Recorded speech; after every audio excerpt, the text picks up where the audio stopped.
ഉൽപ്പത്തി പുസ്തകം എടുത്തേ 39 അധ്യായം എടുത്തേ 20 വാക്യം. യോസഫിന്റെ യജമാനൻ അവനെ പിടിച്ച് രാജാവിന്റെ ബദ്ധന്മാർ കിടക്കുന്ന കാരാഗ്രഹത്തിലാക്കി. അങ്ങനെ അവൻ കാരാഗ്രഹത്തിൽ കിടന്നു. എന്നാൽ യഹോവ യോസഫിനോട് കൂടെ ഇരുന്നു. കാരാഗ്രഹ പ്രമാണിക്ക് അവനോട് ദയ തോന്നത്തക്കവണ്ണം അവന് കൃപ നൽകി. കാരാഗ്രഹ പ്രമാണിക്ക് യോസഫിനോട് ദയ തോന്നത്തക്കവണ്ണം കർത്താവ് കൃപ നൽകി. ഒന്നുകൂടെ ഞാൻ ആ വാക്യം വായിക്കുക, നിങ്ങൾ ശ്രദ്ധിച്ച് കേട്ടോണം. ഹല്ലേലൂയ. ദയ തോന്നത്തക്കവണ്ണം അവന് കൃപ നൽകി. ദയ തോന്നത്തക്കവണ്ണം. ഇപ്പം കിടക്കുന്നത് എവിടാണ്? യോസഫ് ജയിലറയ്ക്കകത്താണ്, കുണ്ടറയ്ക്കകത്താണ്, ഇരുമ്പഴിക്കകത്താണ്, തടവറയ്ക്കകത്താണ്. ഒരിക്കലും അവിടെ ദയ കിട്ടത്തില്ല. പക്ഷേ നീ കുരുങ്ങിയതല്ല, നിന്നെ ഒരു സ്ത്രീ കുരുക്കിയതാ. നീ കുരുങ്ങിയതല്ല, നിന്നെ ഒരു വ്യക്തി കുരുക്കിയതാ. അത് കുരുങ്ങാൻ കാരണമുണ്ട്. ആദ്യം നിന്നെ രക്തബന്ധങ്ങൾ കുരുക്കി, പിന്നെ നിന്നെ ഒരു പരിചയമില്ലാത്ത ആൾ കുരുക്കി. എന്നാൽ ഇന്ന് ദൈവം പറയുക, ദയ കാണിച്ചാൽ ആ കുരുക്കെല്ലാം പൊട്ടും. യേശുവിൻ്റെ നാമത്തില്. ചിലരോടൊക്കെ ദൈവാത്മാവ് ദൂത് പറയുക, നിന്നെ കുരുക്കിയതിന് പിന്നിലൊരു വ്യക്തിയുണ്ടെങ്കിൽ ഇന്ന് പകല കുരുക്കഴിക്കുവാൻ ദൈവം ദയ കാണിക്കാൻ പോവാ. Hallelujah, hallelujah. ആരുടെയും ലൈഫിൽ നടക്കാത്ത ചില സംഭവം നിന്റെ ലൈഫിൽ നടക്കാൻ പോവാ. ആരുടെയും വീട്ടിൽ നടക്കാത്ത ചില കാര്യം നിന്റെ വീട്ടിൽ നടക്കാൻ പോവാ. ഇവിടെ ഇരിക്കുന്ന ചിലരോട് ഞാൻ ദൂത് പറയുക, നീ പെട്ടുപോയെന്ന് ചിലരെ ചിരിക്കുന്നുണ്ട്. ഇല്ല, ദൈവത്തിൻ്റെ ദയ നിന്നെ അതിൽ നിന്ന് പുറത്തെടുക്കും. ദൈവത്തിൻ്റെ സഹായം അവിടെ നിന്നെ പുറത്തെടുക്കും. ദൈവത്തിൻ്റെ കരുണ അവിടെ നിന്നെ പുറത്തിറക്കും. ദൈവത്തിൻ്റെ മഹാകൃപ അവിടെ നിന്നെ പുറത്തിറക്കും. നിങ്ങൾക്ക് തുള്ളിച്ചാടാനൊരു വാക്യം കൂടെ ഞാൻ പറയാം. അത് പുറപ്പാട് പുസ്തകം 20 അധ്യായം 6 വാക്യം. എന്നെ സ്നേഹിച്ച് എന്റെ കൽപ്പനകളെ പ്രമാണിക്കുന്നവർക്ക്, എന്നെ സ്നേഹിച്ച് എന്റെ കൽപ്പനകളെ പ്രമാണിക്കുന്നവർക്ക് 1000 തലമുറ വരെ ദയ കാണിക്കുകയും ചെയ്യും. 1000 തലമുറ വരെ. ഒന്നുകൂടെ ദൈവദാസനെ ഒന്ന് വായിച്ചു കേൾപ്പിക്കാമോ? എന്നെ സ്നേഹിച്ച് എന്റെ കൽപ്പനകളെ പ്രമാണിക്കുന്നവർക്ക് 2 കാര്യം നീ ചെയ്താൽ മതി. ഈ ദയ നിനക്ക് ലഭിക്കും. ദൈവത്തെ സ്നേഹിക്കണം. ദൈവത്തിന്റെ കൽപ്പന പ്രമാണിച്ചാൽ നിന്നിൽ മാത്രം നിൽക്കത്തില്ല ദയ. 1000 തലമുറ വരെ നിന്റെ മക്കളിലും മക്കളുടെ മക്കളിലും ഈ ദയ ആവർത്തിച്ചുകൊണ്ടിരിക്കും. ഓരോ ദിവസവും രാവിലെ ഈ ദയ പുതുക്കിക്കൊണ്ടിരിക്കും. യേശു നാമി വിശ്വസിച്ച നിന്നിൽ തുടങ്ങട്ടെ ദയ, നിന്നിൽ തുടങ്ങട്ടെ ദൈവത്തിന്റെ ദയ. Hallelujah, hallelujah. എത്ര പേർക്ക് അതിന് ആമീൻ പറയാൻ പറ്റും? രണ്ടാമത്തെ പദമാണ് ദൈവത്തിൻ്റെ മഹാദയ. എന്തോ? ദൈവത്തിൻ്റെ മഹാദയ. ഇനി മെസ്സേജ് കേട്ടോണ്ടിരിക്കുമ്പോൾ ചിലരോടൊക്കെ കർത്താവ് പറയുക, ഒന്നും പേടിക്കണ്ട, ദയ കാണിക്കും ദൈവം. എത്ര പേർക്ക് ആമീൻ പറയാൻ പറ്റും? നീ കുരുങ്ങിക്കിടക്കുന്നിടത്തോ നീ ദയ നിന്നെ വെളിക്കൊണ്ടിരും. നിന്നെ കുരുക്കിയവൻ നിന്റെ മുമ്പിൽ വന്ന് കയ്യും കുപ്പി നിൽക്കും. നിന്നെ കുരുക്കിയവൻ നിന്റെ മുമ്പിൽ ചാക്കും പിടിച്ചോണ്ട് നിൽക്കും. എന്തിനാ? ദൈവം ദയ കാണിച്ചിരിക്കുക. അർഹിക്കാത്ത പദവി കൊണ്ട് ഇരുത്തി, ആഗ്രഹിക്കാത്ത ഇരിപ്പിടത്തിൽ കൊണ്ട് ഇരുത്തി, ആഗ്രഹിക്കാത്ത നന്മ നിനക്ക് തന്ന് നിന്നെ ദയ കൊണ്ട് നിറയ്ക്കും ദൈവം. 103 സങ്കീർത്തനം നമ്മൾ പഠിക്കുമ്പോൾ അതിൻ്റെ 8 വാക്യത്തിൽ ദൈവത്തെക്കുറിച്ച് വായിക്കുക. യഹോവ കരുണയും കൃപയും നിറഞ്ഞവൻ, ദീർഘക്ഷമയും മഹാദയമുള്ളവൻ.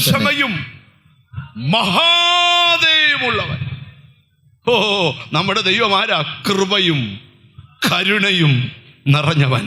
ഹല്ലേലൂയ. ദീർഘക്ഷമയും ദയയും ഉള്ളവൻ തന്നെ. ഒരു നല്ല ഹല്ലേലൂയ പറഞ്ഞാട്ട്. Hallelujah, hallelujah. ഇനി നിങ്ങൾ ശ്രദ്ധിച്ചു കേട്ടെ. 86 സങ്കീർത്തനത്തിൻ്റെ 5 വാക്യം കൂടെ നമുക്കൊന്ന് വായിക്കാമല്ലോ. 86 സങ്കീർത്തനത്തിന്റെ 5 വാക്യം കൂടെ. കർത്താവേ, നീ നല്ലവനും ക്ഷമിക്കുന്നവനും. കർത്താവേ, അങ്ങ് നല്ലവനും ക്ഷമിക്കുന്നവനും നിന്നോട് അപേക്ഷിക്കുന്നവരോടൊക്കെയും മഹാദയാലുമാകും. ഒരു പ്രവചനം കൂടെ. നീ കരഞ്ഞ വിഷയത്തിൽ ദൈവം മഹാദയാലുവാ. എത്ര പേര് ആമീൻ പറയും? തന്നോട് അപേക്ഷിക്കുന്നവർക്കൊക്കെയും അവൻ മഹാദയാലുവാണ്. ആരും കാണാതെ രാത്രി കിടക്കയിൽ കണ്ണുനീരൊഴുക്കി നിന്റെ തലയിണ നനച്ചെങ്കിൽ ഓർത്തോണം, ആ വിഷയത്തിൽ ദൈവം മഹാദയാലുവാ. എനിക്കറിയത്തില്ല, ചിലതൊക്കെ ദൈവത്തിൻ്റെ ദയ ഇവിടെ ദൈവത്തിന് സ്തോത്രം വെളിപ്പെടുത്തുക. പക്ഷെ എപ്പോഴും ഓർക്കണം ദൈവത്തിന് സ്തോത്രം, ഹല്ലേലൂയ, ആമേൻ. എപ്പോഴും ഓർക്കണം ദൈവത്തിൻ്റെ ദയ നമ്മൾ ഓർക്കണം. ദൈവത്തിൻ്റെ ദയ നമ്മൾ, മഹാദയ നമ്മൾ ഓർക്കണം. ആരാധനയ്ക്ക് വരുമ്പം സ്തോത്രം പാട്ടുപാടുന്ന ആള് ഒന്ന് പാടാമോ, ഒന്ന് കൈയടിക്കാമെന്നല്ല. വരുമ്പോഴേ ദൈവം നിന്നെ കൊണ്ടുവന്ന ആ ദയ ഓർത്ത്, ദൈവം നിന്നോട് കാണിച്ച ആ ദയ ഓർത്ത് അറിയാതെ സ്തോത്രം പറഞ്ഞു പോകണം. ആ ദയ ഓർക്കുന്നവൻ്റെ കൈ ഉയർത്തിപ്പിടിച്ച കൈ കഴക്കത്തില്ല. കാരണം എന്താ? അവനറിയാം ആ ദയയാണ് എന്നെ നടത്തുന്നത്. തിരിച്ചറി. ഇതിനൊന്നും നിനക്ക് യോഗ്യതയില്ല, ഇതിനൊന്നും നിനക്ക് അർഹതയില്ല. പക്ഷെ അവൻ്റെ ദയ. 106 സങ്കീർത്തനം ഒന്നെടുത്തേ, 7-ാമത്തെ വാക്യം. ഹല്ലേലൂയ, ആമേൻ. ഞങ്ങളുടെ പിതാക്കന്മാർ മിസ്രൈമിൽ വെച്ച് നിന്റെ അത്ഭുതങ്ങൾ ഗ്രഹിക്കാതെയും നിന്റെ മഹാദയെ ഓർക്കാതെയും കടൽക്കരയിൽ ചെങ്കടൽ കരയിൽ വെച്ച് തന്നെ മത്സരിച്ചു. അവരുടെ പിതാക്കന്മാർക്ക് ഒരു കുഴപ്പം പറ്റി. അവർ ദൈവത്തിൻ്റെ അത്ഭുതങ്ങളെ ഗ്രഹിക്കാതെയും ദൈവത്തിൻ്റെ മഹാദയ ഓർക്കാതെയും ഇവര് ദൈവത്തോട് മത്സരിച്ചു. എന്തുവാ? ദൈവത്തോട് നടത്തിരിക്കുന്ന ആളെ ഒന്ന് തൊട്ടച്ച് പറ, മത്സരിയാകല്ലെന്ന് പറ. Hallelujah, hallelujah. ഈ ദൈവത്തിന് ഏറ്റവും ഇഷ്ടമില്ലാത്തൊരു കാര്യമാണ് ദൈവത്തോട് എന്ത് ചെയ്യുക? മത്സരിക്കാൻ പാടില്ല. ഇവിടെ പറയുകയാണ്, അവരുടെ പിതാക്കന്മാർ മിസ്രൈമിൽ വെച്ച് നിന്റെ അത്ഭുതങ്ങളെ ഗ്രഹിക്കാതെയും നിന്റെ മഹാദയെ ഓർക്കാതെയും ചെങ്കടൽ കരയിൽ വെച്ച് തന്നെ മത്സരിച്ചു. ഈ നമുക്ക് എന്തെല്ലാം അനുഗ്രഹം തന്നാലും ചില കാര്യങ്ങൾ തന്നില്ല, ഭയങ്കര മത്സരമാണ് ചിലർ ദൈവത്തോട്. ഒന്ന് തൊട്ടച്ച് പറ, മത്സരിക്കുക മാത്രം ചെയ്യരുത്. ഈ സംഖ്യാപുസ്തകത്തിനകത്ത് 14-ാം അധ്യായം 9-ാം വാക്യത്തിൽ യഹോവയോട് നിങ്ങൾ മത്സരിക്കുക മാത്രം അരുതെന്ന. യഹോവയോട് നിങ്ങൾ മത്സരിക്കുക മാത്രം അരുത്. സ്തോത്രം.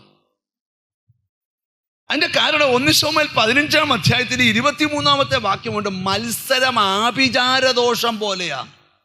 മത്സരം എന്തുവാ? മത്സരമുള്ളവനും ആഭിചാരം ചെയ്യുന്നവനും ഒരുപോലാണ്. ദൈവത്തിന് സ്തോത്രം, ഹല്ലേലൂയ. യെശയ്യാ പറയുന്ന 63-ാം അധ്യായം 10-ാം വാക്യത്തില് അവർ മത്സരിച്ചു, അവന്റെ പരിശുദ്ധാത്മാവിനെ ദുഃഖിപ്പിച്ചു. പക്ഷേ അത് മാത്രം ഒന്ന് വായിച്ചു കേൾപ്പിക്കാമോ? എന്നാൽ അവർ മത്സരിച്ചു, അവന്റെ പരിശുദ്ധാത്മാവിനെ ദുഃഖിപ്പിച്ചു. എന്നാൽ അവർ മത്സരിച്ചു, അവന്റെ പരിശുദ്ധാത്മാവിനെ ദുഃഖിപ്പിച്ചു.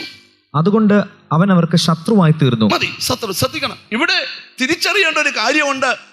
നിങ്ങൾ മത്സരിക്കരുത്. ഏതെങ്കിലും ലെവലിൽ ദൈവത്തോട് മത്സരിക്കുന്നവരുണ്ടെങ്കിൽ അവരുടെ ജീവിതം പരാജയ. ഒരു നല്ല ഹല്ലേലൂയ പറഞ്ഞാട്ടെ. ദൈവത്തോട് മത്സരിക്കുക മാത്രം ചെയ്യരുത്. അത് ദൈവത്തിന് ഇഷ്ടമല്ല. എപ്പോഴും ഓർക്കണം, നമ്മൾ വിചാരിച്ച പോലെ നമ്മൾ പ്രാർത്ഥിച്ച പോലെ ഒന്നും കർത്താവ് ചെയ്തു തരത്തില്ല. അങ്ങനെ ആരും സ്വപ്നം കാണുമെന്നും വേണ്ട. നമ്മളിപ്പോൾ ഒരു വീട് വെക്കാനുള്ള പ്ലാനുമായിട്ട് വന്നേച്ച ഒരു കോൺട്രാക്ട് കൊടുത്ത ഇതുപോലെ പണിയെന്ന് പറഞ്ഞാൽ പുള്ളി പണി. പക്ഷെ നീ നിന്റെ പൊട്ടബുദ്ധിക്കകത്തൊരു പ്ലാനും കൊണ്ട് കർത്താവിൻ്റെ അടുക്കൽ ചെന്ന് അടുത്ത മാസം 8-ാം തീയതി മോൻ്റെ കല്യാണമായിരിക്കണം, 10-ാം തീയതി വീടിൻ്റെ ഹൗസ് വാങ്ങി. കർത്താവ് പറഞ്ഞ സൗകര്യമില്ല, അങ്ങോട്ട് മാറ്റി വെച്ചു.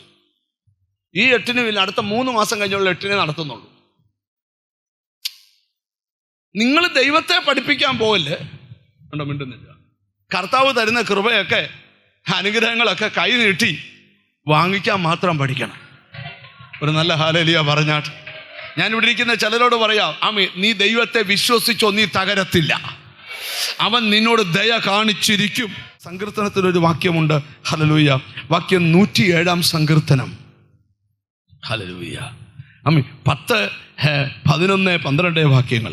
ദൈവത്തിന്റെ വചനങ്ങളോട് മത്സരിക്കുകയും അത്യുന്നതന്റെ ആലോചനയെ നിരസിക്കുകയും ചെയ്തിട്ട് ഇരുളിലും അന്ധതമസിലും ഇരുന്ന് അരിഷ്ടതയാലും ഇരുമ്പ് ചങ്ങലയാലും ബന്ധിക്കപ്പെട്ടവർ. കണ്ടോ? ദൈവത്തിന്റെ വചനത്തോട് മത്സരിക്കുകയും അത്യുന്നതന്റെ ആലോചനയെ നിരസിക്കുകയും ചെയ്തിട്ട് ഇരുളിലും അന്ധതമസിലും ഇരുന്നു. അപ്പം ദൈവത്തിൻ്റെ വചനത്തോട് മത്സരിക്കരുത്. ഒന്ന് തൊട്ടേച്ച് പറ, വചനത്തോട് മത്സരിക്കല്ലെന്ന് പറ. ദൈവത്തോട് മത്സരിക്കരുത്. അങ്ങനെ മത്സരിക്കുന്നവൻ ഇരുളിലും അമ്പതമസിലും ആയിപ്പോകും. അവൻ ഇരുമ്പ് ചങ്ങലകളാൽ ബന്ധിക്കപ്പെട്ടു പോകും. ഒരു നല്ല ഹല്ലേലൂയ പറഞ്ഞാട്ട്. അപ്പൊ സാത്താൻ മാത്രമല്ല ബന്ധിക്കപ്പെടുന്നത്, ദൈവത്തോട് മത്സരിക്കുന്നവരും ബന്ധിക്കപ്പെടും. ഓ ഹല്ലേലൂയ. ആ ബന്ധന ആരാധിച്ച അഴിയത്തില്ല, ദൈവം ദയ കാണിച്ചാൽ അഴിയും.